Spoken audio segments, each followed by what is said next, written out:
Yo, salut à tous, c'est Locan et Gabriel. Salut tout le monde. Gabriel est au Canada, au Québec plus précisément, et moi Locan je suis à Toulouse. Alors si vous êtes abonné à la chaîne YouTube, il y a peu de chances que vous tombiez sur cette vidéo par hasard, à moins que l'un des deux parties vous ait partagé cette vidéo. L'idée aujourd'hui c'est de parler épargne et finance dans cette situation un petit peu compliquée, dans cette fin d'année. Pourquoi? Parce que Gabriel fait un podcast qui est absolument fabuleux avec un pote à lui qui s'appelle l'État financier. Je te laisse le présenter peut-être un petit peu. En tout cas, merci Locan pour m'inviter. Je dirais c'est une bonne tribune. Puis je trouve que c'était l'occasion, on en avait parlé en privé, là, pour justement un peu réunir tes deux horizons là, qui nous intéressent quand même. L'état financier, en fait, ça c'est un podcast que j'ai lancé avec mon pote JP, que vous pouvez écouter à chaque semaine. En fait, le lundi, habituellement c'est 15h heure de France, 9h heure du Québec, où on parle en fait un peu de tout. Là. Donc on parle de finances de personnel, on parle de finances de marché. Tu vois, je sais que toi, Locan, je pense que un de tes préférés, c'était celui qu'on avait fait sur, si je me souviens bien, là, c'était qui était sur Wells Fargo. Là, ouais. Je t'avais dit que tu l'avais bien aimé. Et voilà, on parle d'un peu de tout. Donc ça peut être sur des compagnies, sur des scandales financiers, sur comment gérer son budget. Et je pense que l'épisode d'aujourd'hui, comme on l'avait prévu, ça va être un bon complément entre les deux. C'est ça, en fait, l'idée c'est d'aborder, alors traditionnellement il y a un petit disclaimer au début de l'état financier que je vais laisser faire à Gabriel dans un instant, mais l'idée c'est d'aborder en fait des sujets qui ont été débattus sur un channel finance d'un Discord privé dont le lien est dans la description de cette vidéo. C'est un Patreon tout simplement qui permet de soutenir la chaîne YouTube et le site internet. Je vous mets également le lien dans la description de l'état financier où vous pourrez écouter Gabriel, JP et des invités qui arrivent de temps en temps pour pimenter un petit peu le show. Et cette vidéo ce soir c'est 19h plus au moment où je la tourne, ça sera 19h plus au moment où vous la regarderez sûrement. C'est un petit peu une battle d'accent, mais c'est aussi le fait de partager avec vous les questions qui ont été soulevées dans le channel Finance. Gabriel, je te laisse faire un disclaimer et on va attaquer. Oui, c'est ça. Moi, comme je le dis souvent dans le podcast, puis je trouve que c'est toujours très pertinent, n'oubliez pas tout ce qu'on vous parle aujourd'hui. Il s'agit vraiment de notre opinion personnelle, à moi et Locan, mais il ne s'agit pas de recommandations officielles de placement. On vous invite toujours à prendre contact avec un spécialiste, avec quelqu'un en fait qui est autorisé à le faire, comptable, fiscaliste, conseiller financier, etc., pour pouvoir effectuer des recommandations pour le coup qui sont adaptées à votre profil personnel. Voilà. Et je vais me transformer en JP, j'allais dire un parfait. Une des premières questions qu'on a eues, et la question est très pertinente je trouve, c'est quel est le but d'épargner? Parce que souvent on nous dit qu'il faut épargner, on nous dit qu'il faut mettre de l'argent de côté, on entend ça très fréquemment, mais quel est le but d'épargner? Est-ce que c'est pour un projet immobilier? Est-ce que ça va être pour de la retraite, juste pour de la sécurité? Et à quel moment est-ce qu'il faut s'arrêter d'épargner? Alors, est-ce que tu as un avis là-dessus? Quel est le but d'épargner déjà?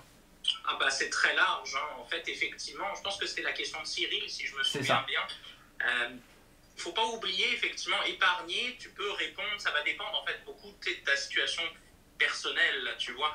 Ça va dépendre si tu es salarié, ça va dépendre si tu es entrepreneur, donc tu as ton propre business. Ça va dépendre, quels sont tes projets financiers fondamentalement.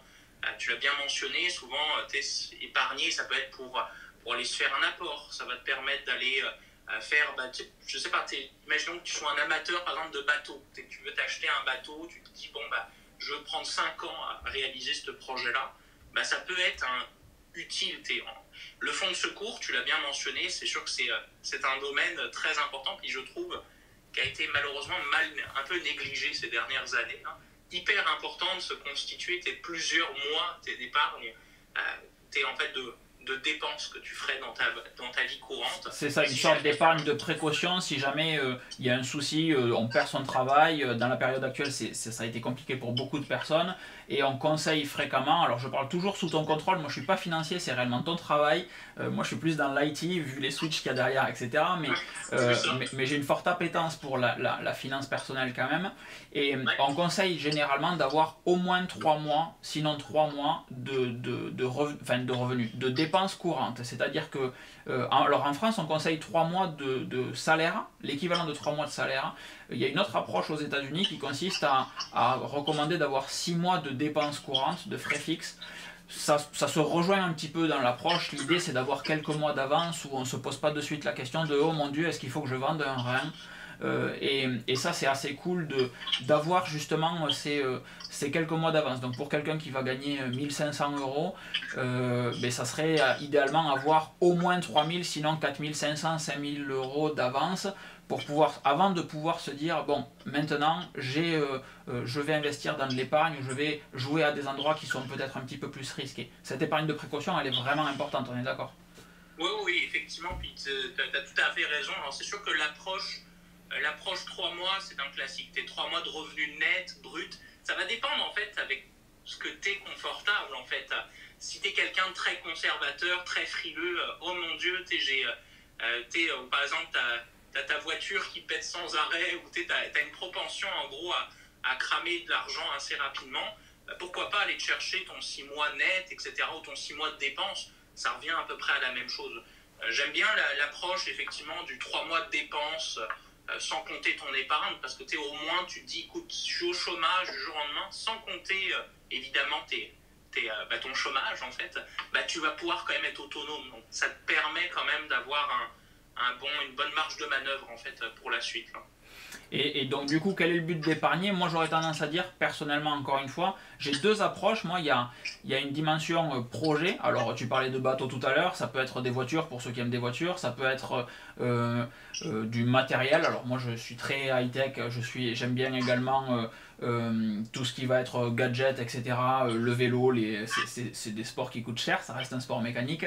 Donc ça peut être mettre des sous de côté pour un kiff, pour un projet. Mon approche à moi, c'est d'avoir mon épargne de précaution que j'ai sur un support qu'on évoquera dans un instant, une épargne de précaution, et une fois que j'ai eu cette épargne de précaution, je me suis dit, bon, je vais peut-être commencer à mettre de côté pour des projets, des kiffs, etc. Qui sont timés en fait, c'est-à-dire qu'à l'horizon de 3 ans, de 5 ans, je veux acheter ça et je sais qu'il me faut tant, donc raisonnablement tous les mois je mets ça de côté, en plus de mon épargne de précaution que j'ai déjà et qui ne bouge pas. C'est réellement en mode sécurité, on n'y touche pas cette épargne de précaution, c'est cas de force majeure.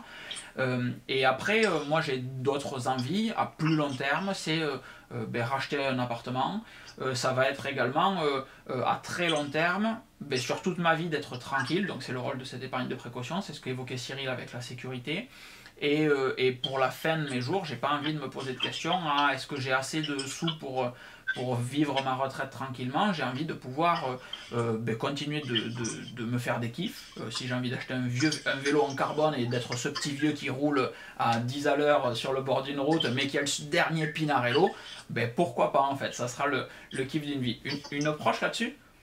Oui, je suis tout à fait d'accord avec toi. Là. C'est vraiment prioriser en gros tes projets. Puis, j'aime bien ton approche de dire, bon, je mets un horizon temporel, parce que c'est sûr que ça va pouvoir te déterminer aussi dans quel type de produit tu t'en vas. Parce que c'est beau, on a parlé d'un peu de compte d'encaisse, parce que essentiellement, sûr que ton épargne de précaution, comme tu veux la laisser assez stable, tu essayes de ne pas jouer. Et accessible. C'est ça. Voilà, et que tu puisses le racheter souvent assez rapidement. C'est sûr que tu peux. Il faut éviter de jouer au malin, en gros, avec ça. Là. Donc, oui, je te dirais, c'est sûr que c'est hyper important par projet. Et tu te dis, bon, alors là, ce genre de compte est plus adapté. Et je pense que la question suivante, elle fera du lien, justement, là-dessus. Là. Ouais. Du coup, la question suivante, c'est une question qui, moi, me fait marrer. C'est de savoir qu'est-ce qu'être riche. Et ça me fait beaucoup rire parce c'est abstrait. En fonction de ce que fait chaque personne dans sa vie, être riche, ça va être différent.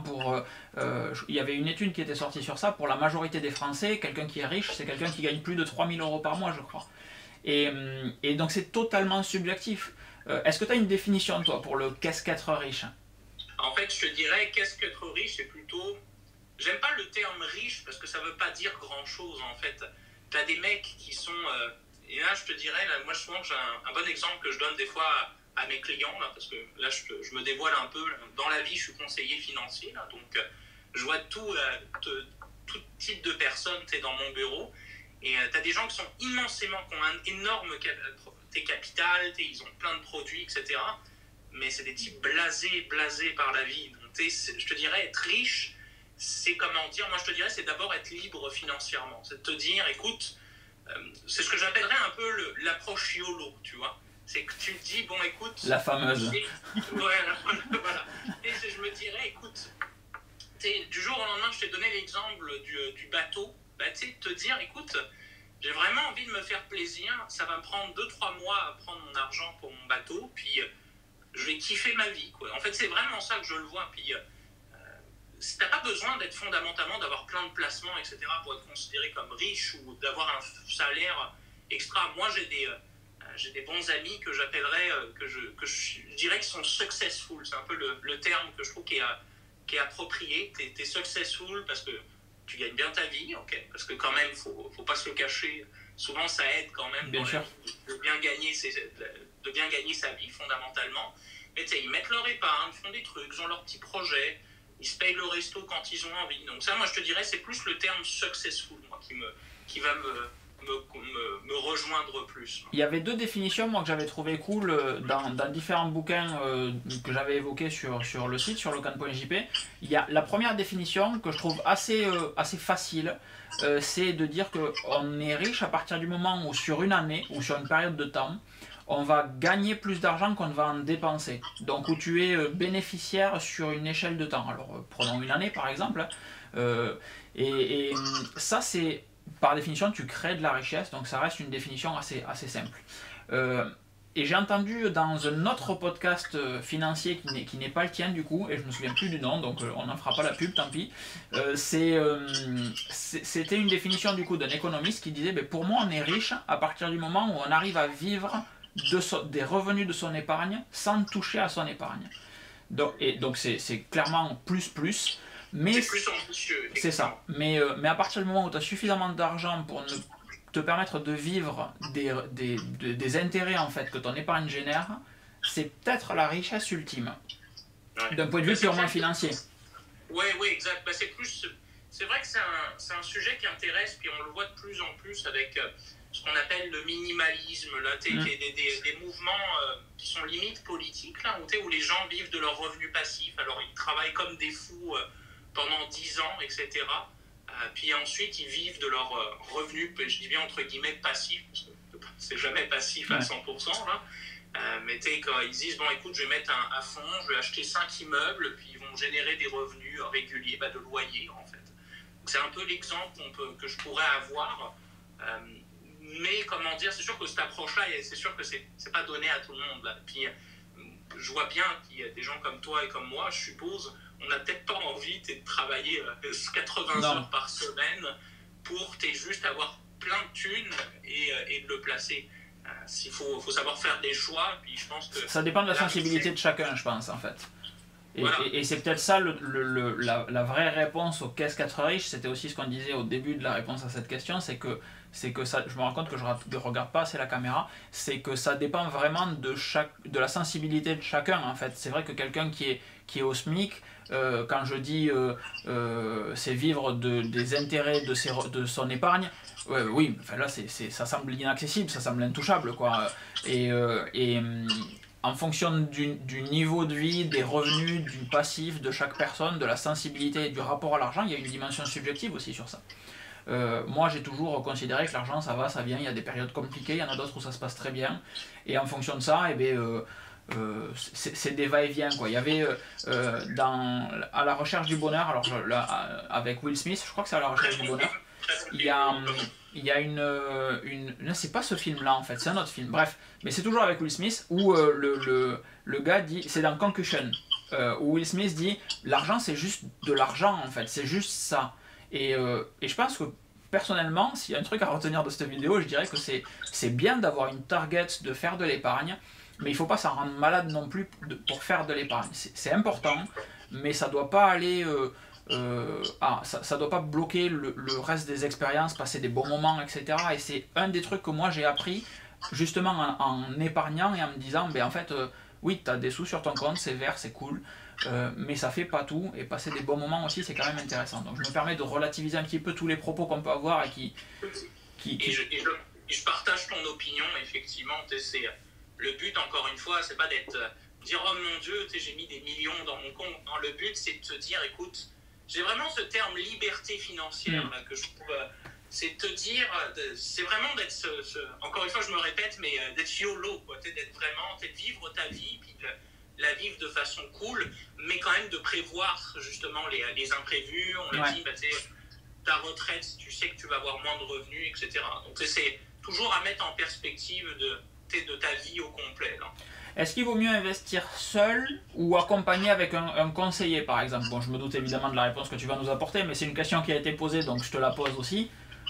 Et pourquoi, du coup, je vais rajouter un pourquoi derrière. Ouais, le pourquoi va être plus important. Parce qu'en fait, il n'y a pas de bonne réponse. Hein.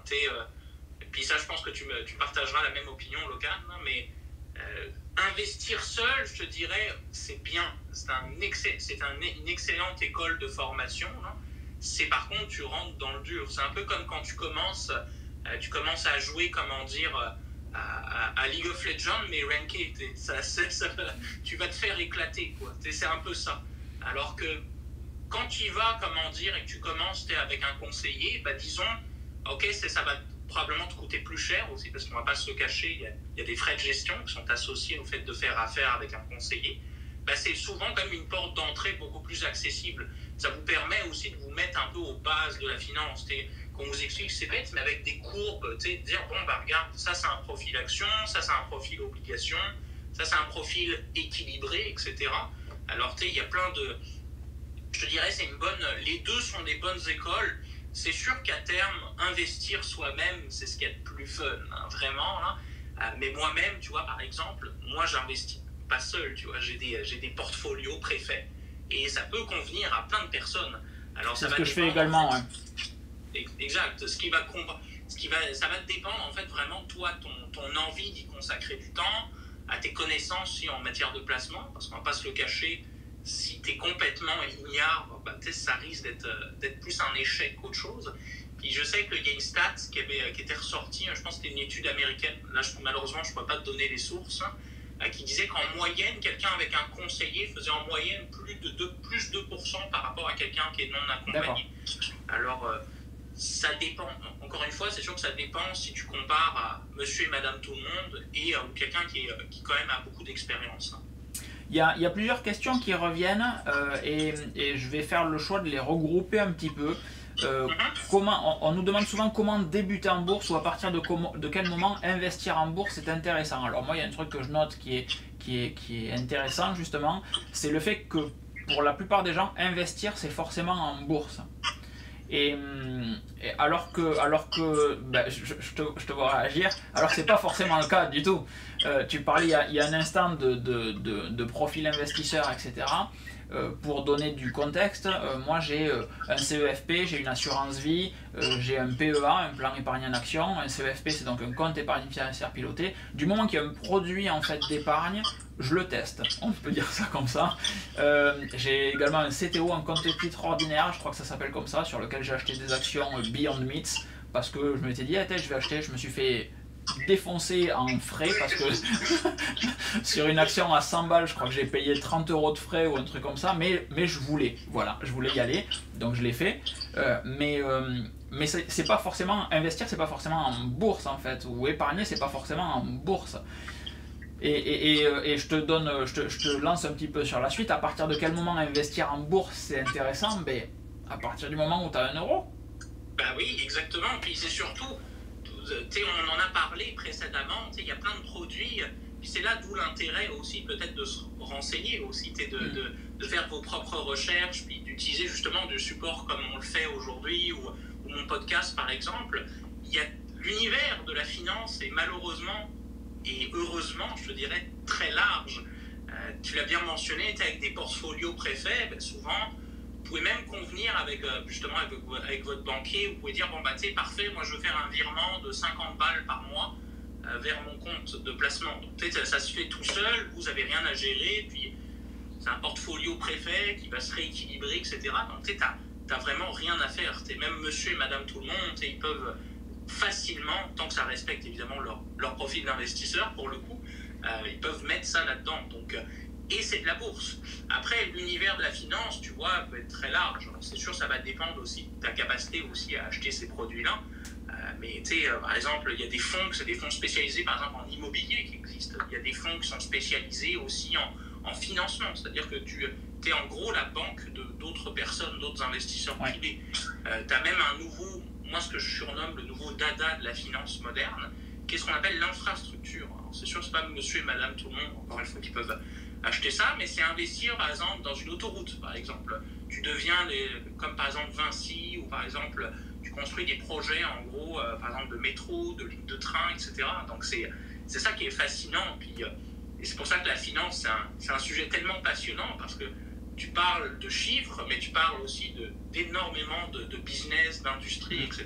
Deuxième partie de cette vidéo, du coup, où on va détailler peut-être un petit peu plus ce qu'on vient d'évoquer avec vous. Je vais revenir sur ce que tu disais il y a un instant, le fait de mettre en place un virement permanent pour épargner.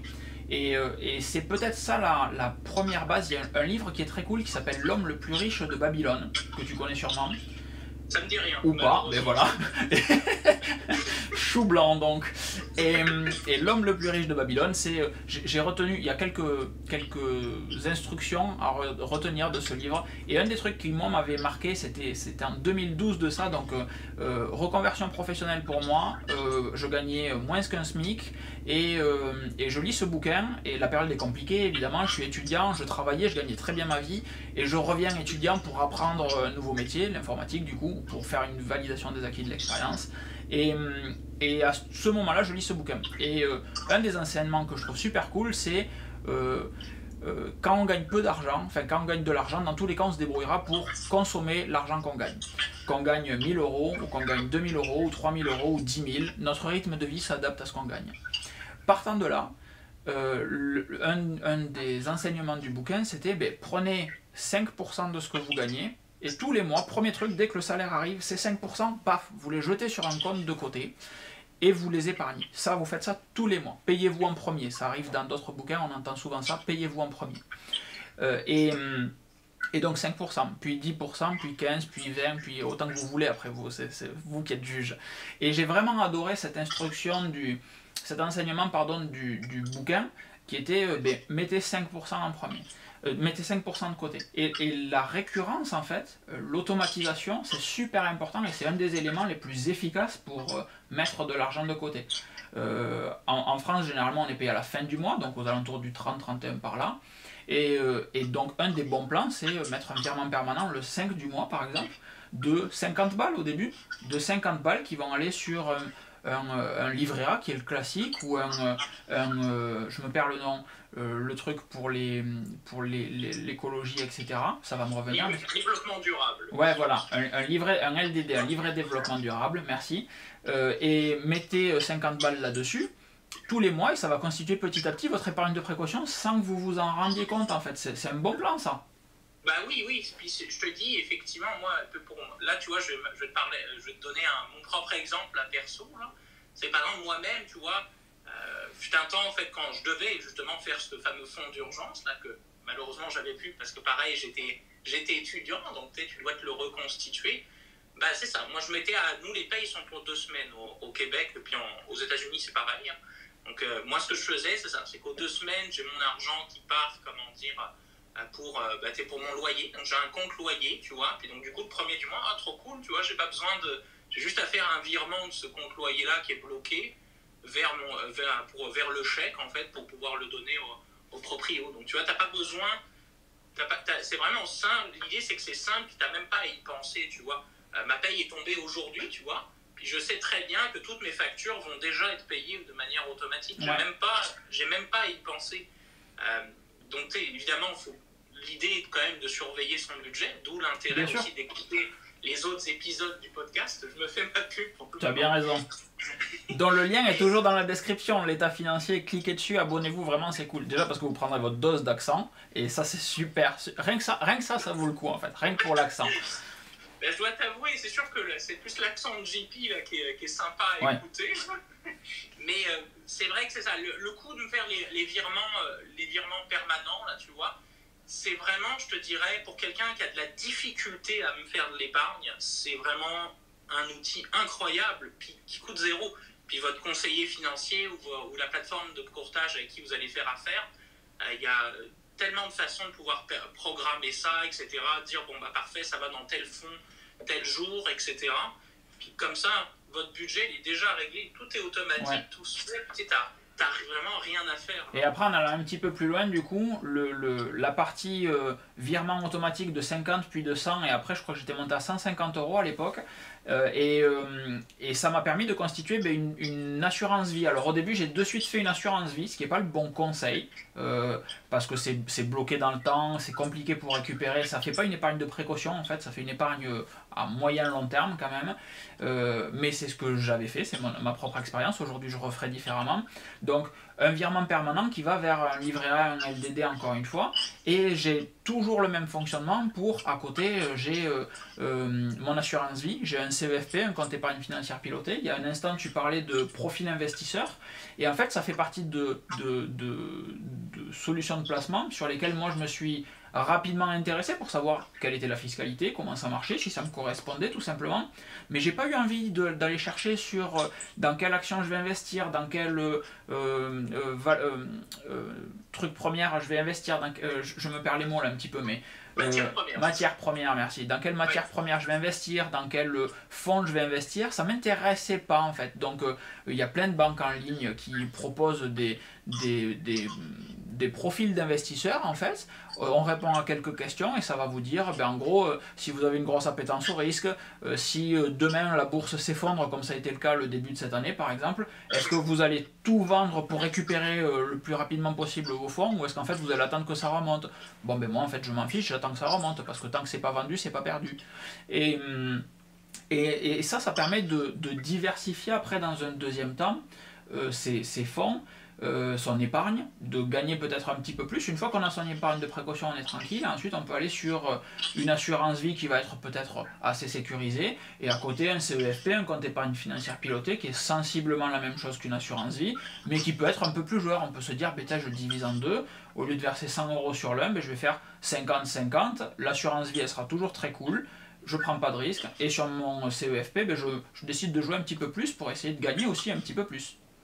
Ben oui, puis le fait d'y aller sur plusieurs comptes, je trouve que ce que tu as dit, par exemple, c'est de le mettre en assurance vie, par exemple. Je dois être franc avec toi, c'est pas ma tasse de thé, là, les comptes que j'appellerais fiscalement avantageux là, en France, hein, mais on a des produits qui ressemblent beaucoup à ça, sans les nommer REER, Céline, hein, ça c'est des produits qui sont assez populaires au Québec, au Canada, aux États-Unis aussi c'est la même chose. Je te dirais, oui, il n'y a pas d'erreur en fait majeure du fait que tu es mis dedans. Dans tous les cas, c'est de l'argent de côté, effectivement. C'est juste que si ça aurait pu être une erreur s'il m'était arrivé quelque chose à ce moment-là et que j'ai eu besoin de récupérer des liquidités. J'ai eu de la chance, ça s'est pas passé, donc tant mieux, j'ai une assurance vie qui s'est constituée, mais ça aurait pu être pas préjudiciable, mais malencontreux au moins si j'avais eu besoin de ces fonds rapidement. Ça aurait pu être dommage en fait, c'est plus ça. Là. Puis, c'est la même chose, par exemple, tu vois, on a des comptes ici qui s'appellent des REER où quand tu retires, tu as de l'impôt, quand tu mets dedans, tu es déductible de ta contribution. Ça ressemble un peu là au principe de l'assurance vie, puis je crois que c'est par bloc de 7 ans que tu peux pas racheter un truc comme ça. Puis c'est vrai que c'est ça, c'est sûr que là, sur ce genre de compte, tout bas, il faut que tu sois au courant. Oui. Et d'où l'intérêt, je te dirais quand même, de pas mal te renseigner sur l'aspect aussi de la fiscalité aussi de ces placements-là. C'est ça. C'est sûr que là, cette portion-là, elle va dépendre énormément de vous, votre statut fiscal, si vous êtes en couple, si tu es seul, ou si tu as des enfants aussi, parce que tout ça est pris en compte en fait dans la machine à calcul en gros. Puis l'aspect fiscalité est quand même à prendre en compte quand même si je dirais, puis tu l'as bien mentionné Locane, le profil d'investisseur doit vraiment être la première chose que je dirais. C'est très central, c'est très central, puis le fait, tu l'as bien mentionné, souvent on te fait répondre à un quiz, etc., qui te fait dire t'es plus appétant au risque. C'est particulièrement critique comme une année, par exemple, comme 2020, tu vois. Et je vais te donner un exemple souvent que je donne souvent à mon entourage, puis sur le podcast, je pense que j'en avais déjà parlé. 23 mars, on est au creux des marchés en 2020. Je reçois un appel d'une personne que je réponds, etc. Puis je dis, écoutez, comment je peux vous aider? écoute, je veux tout revendre, tous mes placements. Oh, bah, c'est parce que vous aviez un profil ambitieux quand même selon votre profil d'investisseur. Ok, les marchés ont pris un sacré un moins 25 à ce moment-là, là, sur l'année en cours. Donc ça prouve soit deux choses, soit ça veut dire que vous êtes plus riscophobe que ce que vous aviez déclaré, soit vous n'avez malheureusement pas compris le principe en fait de la bourse, et que ce qui compte, c'est la performance de long terme. Et cette personne-là, elle a passé son ordre.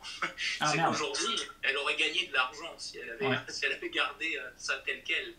Donc Et après, justement, dans l'autre, je te donne le côté opposé, c'est que quand les marchés se sont fait défoncer, moi, ma première réaction, ça a été de me dire « Oh, je vais acheter ». Et du coup, à ce moment-là où beaucoup de personnes étaient frileuses, ben moi je me suis dit, ben en fait, il y a peu de chances que ça... J'avais fait plusieurs articles, pourquoi est-ce que c'est le bon moment d'ouvrir un PEA, etc. Je vous mets les liens vers les vidéos juste ici. Mais en fait, c'était au plus bas, on pouvait acheter des actions pas chères.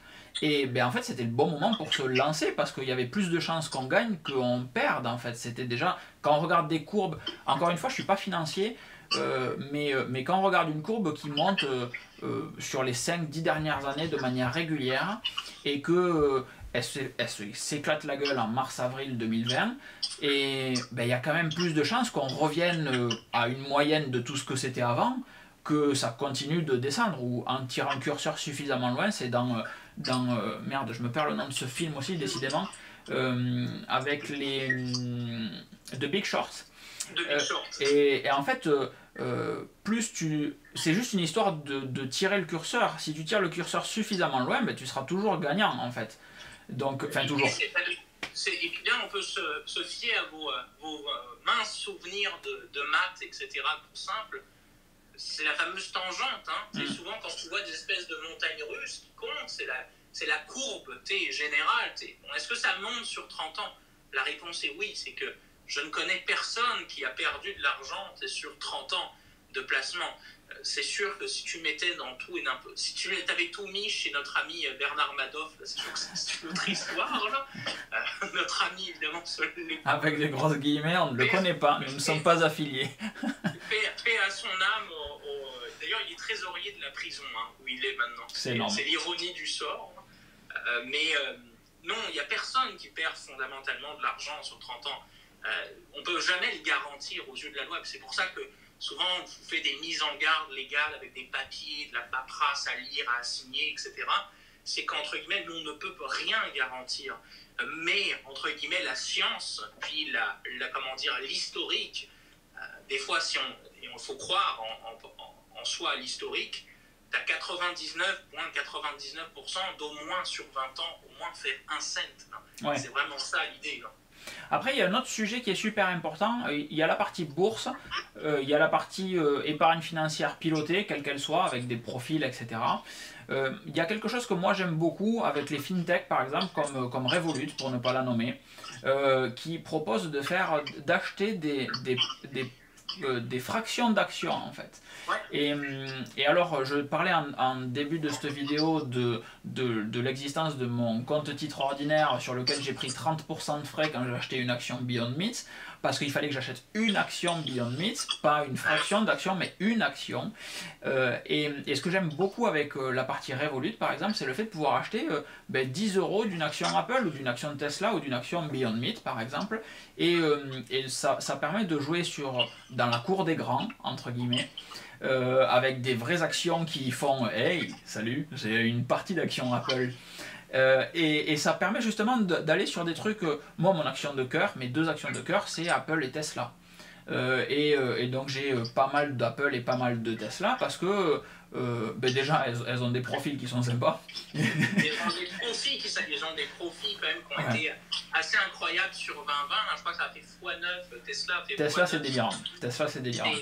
C'est délirant. Moi, tu vois, mon stock de prédiction, je l'ai déjà donné. C'est Starbucks et c'est Square Inc. qui est des lecteurs de cartes que tu connais.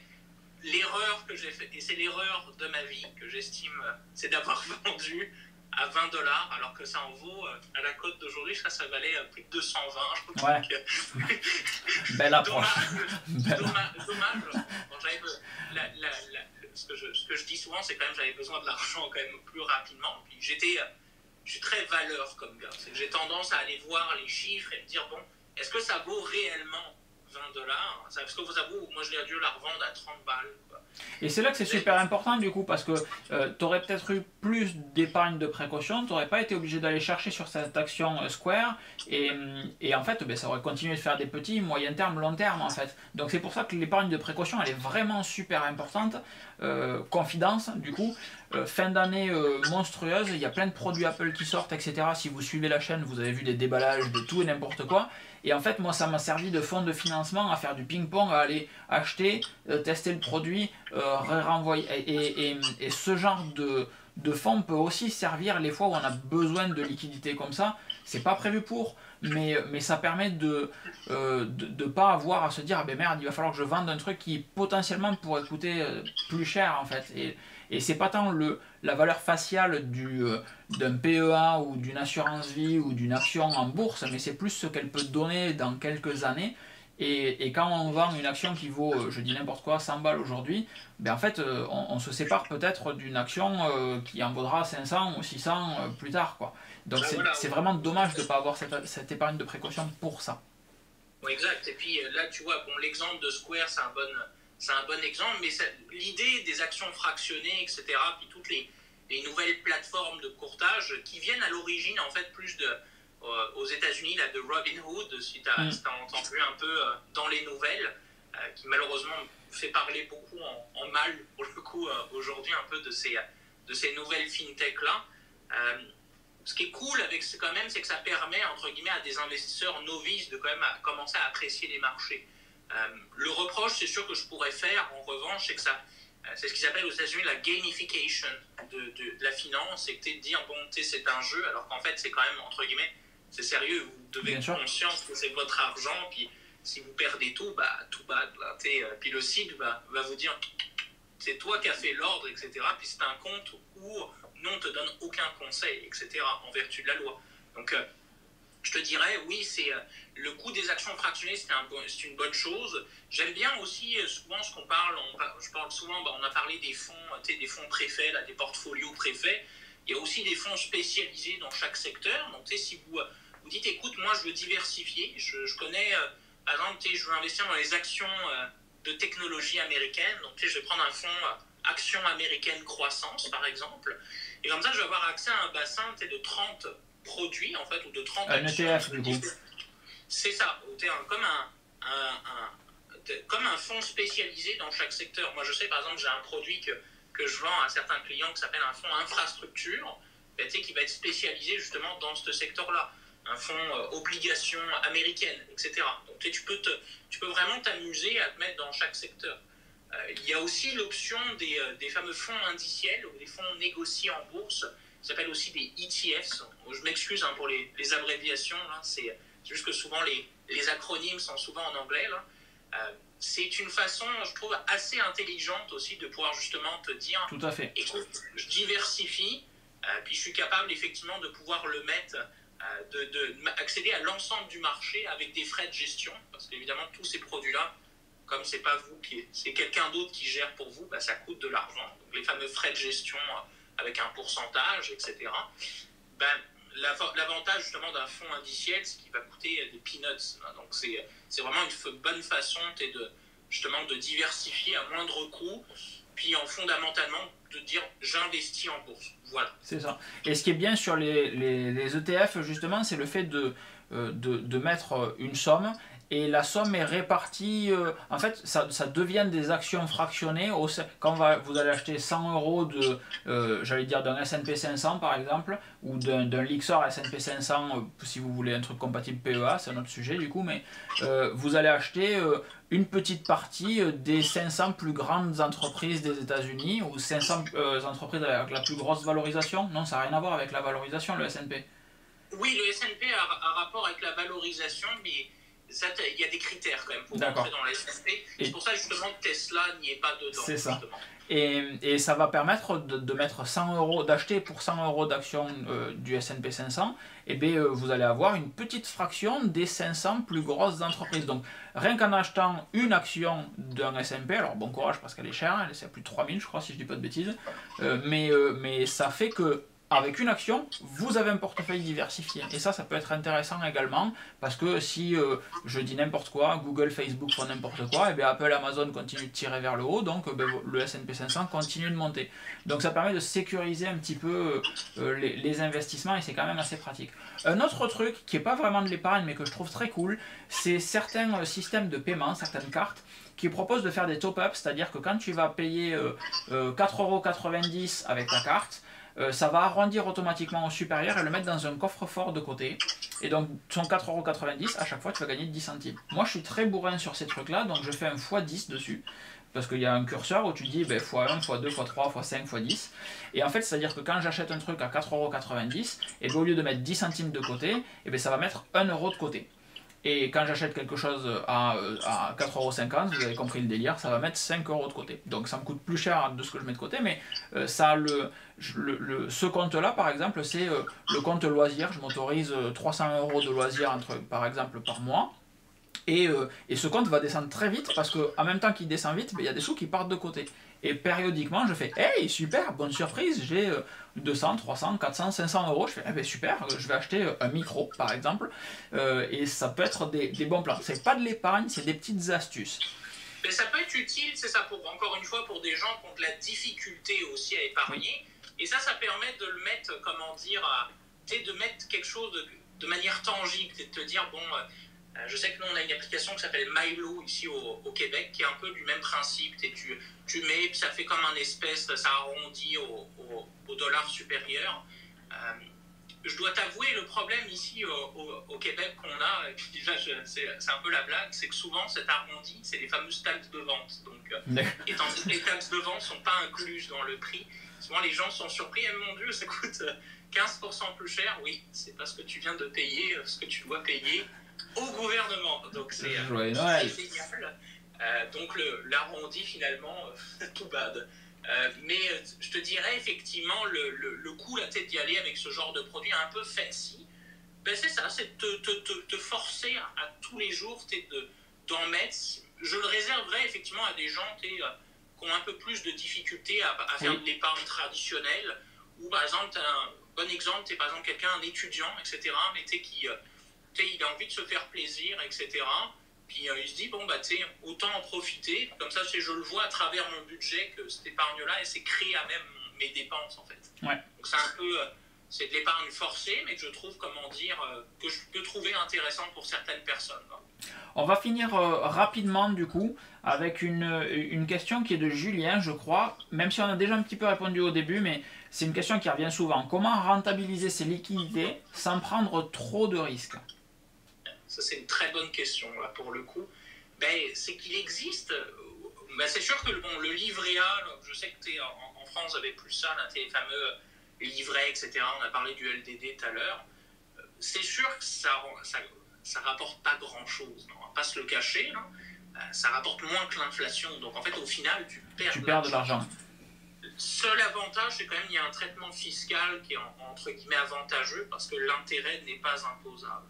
Donc c'est sûr que moi je te dirais la bonne solution pour si tu veux aller dans un truc un peu plus agressif mais qui conserve les mêmes caractéristiques, je recommande souvent aux gens de se renseigner un peu sur des fonds obligations par exemple ou des fonds marché monétaire. J'avais parlé d'un fonds en euros par exemple, effectivement. C'est les fameux fonds euros, c'est la même chose. C'est des fonds de marché monétaire, donc c'est ce qu'on appelle le money market en anglais. Donc c'est que tu mets en gros dans des titres qui sont... c'est des titres de créances gouvernementales à très court terme. Donc souvent c'est une nuit. Donc tu vois, où ça peut être une journée, etc. Puis toi tu génères un petit intérêt. Alors c'est sûr que souvent c'est mis dans un espèce encore une fois, de portfolio préfet. Mais donc c'est pareil, donc ça ne coûte rien en frais de gestion. C'est sûr que les taux sont quand même bas, étant donné que les taux généralement sont bas en ce moment, mais c'est très légèrement plus agressif. Le coût des obligations aussi, ça peut être ça peut être intéressant. Il faut bien par contre se renseigner parce que les mécanismes des obligations, donc des bonds, sont un peu différents de ce qu'on connaît par rapport il y a des mécanismes un peu plus complexes d'évaluation des prix. Là, je ne veux pas rentrer trop dans les détails. Du coup, un des sujets qui est intéressant aussi pour mettre de l'argent de côté, enfin, pour rentabiliser ses liquidités sans prendre trop de risques, on en parlait en début, ça peut être une assurance vie par exemple, ou j'allais dire un CEFP avec un profil d'investisseur très sensible au risque en fait. Un profil où il va y avoir peu d'investissements compliqués, majoritairement du fonds en euros. Peut-être, je crois que chez Boursorama, pour ne pas les citer, il me semble que c'est 90 ou 95% en fonds en euros et quelque chose comme 5 ou 10% un peu joueur mais pas trop non plus, histoire de pouvoir rentabiliser un petit peu cette épargne. Ça peut être une solution. Oui, ça peut être une solution, puis c'est ça, c'est très similaire effectivement à... Tant qu'en gros, vous ne jouez pas non plus avec le feu, même un fonds équilibré en soi peut être intéressant. Tu vois, moi, mon épargne, entre guillemets, mix, précaution, etc., c'est un fonds équilibré. Donc, tu es à peu près 50-50 actions, obligations. Là, souvent, c'est ce qu'on vous propose dans la plupart des banques, la plupart des brokers. Tu sais, ça fait le travail. C'est pas trop... Moi, j'estime que c'est pas trop risqué. Et c'est pour ça qu'encore une fois, c'est très... Et c'est ce qui est triste avec, je trouve, toutes les questions qu'on nous a posées. Et puis même, je voulais te remercier quand même, Locan, par avance. On n'a pas de réponse. On ne peut pas avoir de réponse préfaite parce que ça va dépendre de chacune des personnes, là, essentiellement. Et c'est sûr que c'est très variable selon vous. Posez-vous vos bonnes questions. Moi, ce serait le conseil que j'aurais. Puis renseignez-vous. C'est une excellente lecture de passer... Il y a plein de blogs ou de même des vidéos YouTube, comme aujourd'hui, qui peuvent vous expliquer ces bases-là. Et au moment de... en fait, il faut vraiment se renseigner, je pense, sur la partie fiscalité et se dire, bon, est-ce que je peux me permettre, si je mets de l'argent dans une assurance vie, par exemple, est-ce que je peux me permettre de bloquer l'argent que je vais mettre dedans pendant 7 ans, pendant 8 ans c'est une des questions. On n'a pas parlé de crypto-monnaie, c'est un autre sujet encore une fois. Mais par exemple, moi j'ai un petit peu de crypto et tout ce que j'ai mis en crypto, c'est vraiment de l'argent dont je n'ai pas besoin en fait, que j'ai mis de côté et où j'ai eu des primes à un moment et en fait mon rythme de vie n'a pas besoin de cette prime parce que je me base sur mon salaire cohérent, récurrent et quand il y a une prime, boum, ça part dans ce compte là parce que jusqu'à maintenant ça se passait bien sans cette prime. Et donc une des bonnes questions, c'est voir comment se comportent les différents supports qu'il peut y avoir, que ce soit un PEA, un CEFP, une assurance vie, un CTO, ce que vous voulez. Et en fonction du produit que vous choisissez, il y a forcément un produit qui va correspondre à votre manière d'envisager l'épargne. Et c'est ça qui est important de comprendre. Passez un petit peu de temps à lire les... Encore une fois, je parle de Boursorama, mais c'est parce que j'ai appris ce que je sais grâce à leur site. Il y a beaucoup de... Même si vous n'êtes pas client de Boursorama, en fait, il y a vraiment des pages, des forums qui vous permettent d'apprendre un petit peu, de savoir comment ça fonctionne, en fait, une assurance vie, un PEA, un CEFP, et d'avoir la tarification, la rémunération que vous êtes en droit d'attendre et les contraintes de temps d'immobilisation de cet argent. Donc renseignez-vous. Comme on disait au tout début, prenez peut-être rendez-vous avec un conseiller avant de prendre des actions si vous n'êtes pas forcément à l'aise. Questionnez autour de vous aussi, il y a peut-être des gens qui ont déjà franchi le pas. Quelque chose de bête, c'est vos parents ont sûrement peut-être investi déjà dans une assurance vie, etc. Ils ont peut-être un passif à partager avec vous, ou vos collègues de travail avec qui vous entendez bien, vos amis, etc. Oui, exact. Puis c'est ça, posez-vous. Moi, je donnerais comme dernier conseil avant qu'on mette pas à la vidéo, parce que je vois que le temps passe. Ouais. Ce que je donnerais comme conseil, c'est ça, renseignez-vous, puis soyez curieux, parce que c'est votre argent, encore une fois. Soyez curieux, puis souvent aussi, essayez toujours de remettre quand on vous donne un fait, essayez toujours de le remettre en perspective. Quand on vous dit « Oh, c'est merveilleux, prends tel fonds avec des jolies brochures », posez-vous, obtenez toujours une deuxième opinion, surtout une deuxième opinion, par exemple quelqu'un de votre entourage, un ami, etc., qui est à l'aise avec ça, puis au moins il vous dira, bon non, ça c'est de la marde, on essaye de t'escroquer, ou soit, comment dire, ça me paraît adéquat, hein. C'est ça. Super cool. Gabriel, merci beaucoup pour cette vidéo. Ça m'a fait plaisir. C'est partagé. Si vous voulez écouter et entendre davantage de conseils financiers, encore une fois, vous avez le lien de l'état financier pour retrouver Gabriel et JP chaque semaine avec un accent absolument fabuleux dans votre application de podcast favorite. Alors que ça soit, moi j'utilise Overcast, ça peut être podcast d'Apple, ça peut être Spotify. Il y a Google Podcast aussi que tu cites généralement. Oui. Ben, en fait, toutes les plateformes, on peut même s'abonner par RSS. Je veux dire, c'est vraiment, on peut vraiment trouver sur vraiment toutes les plateformes. Moi, j'aurais une recommandation spécifique plus pour Apple Podcast parce qu'on peut mettre des notifications. Spotify m'énerve là-dessus. On peut pas dire oh trop cool, il y a un nouvel épisode qui sort. Malheureusement, tout bas, tu vas devoir aller le chercher manuellement à chaque semaine. C'est très cool. Merci beaucoup Gabriel. Merci beaucoup à tous d'avoir suivi cette vidéo. Je t'ai absolument pas laissé répondre. Je suis désolé, je te coupe la parole. Ça m'a fait plaisir en tout cas. Plaisir partagé. À très vite. Ciao, ciao. Ciao, ciao.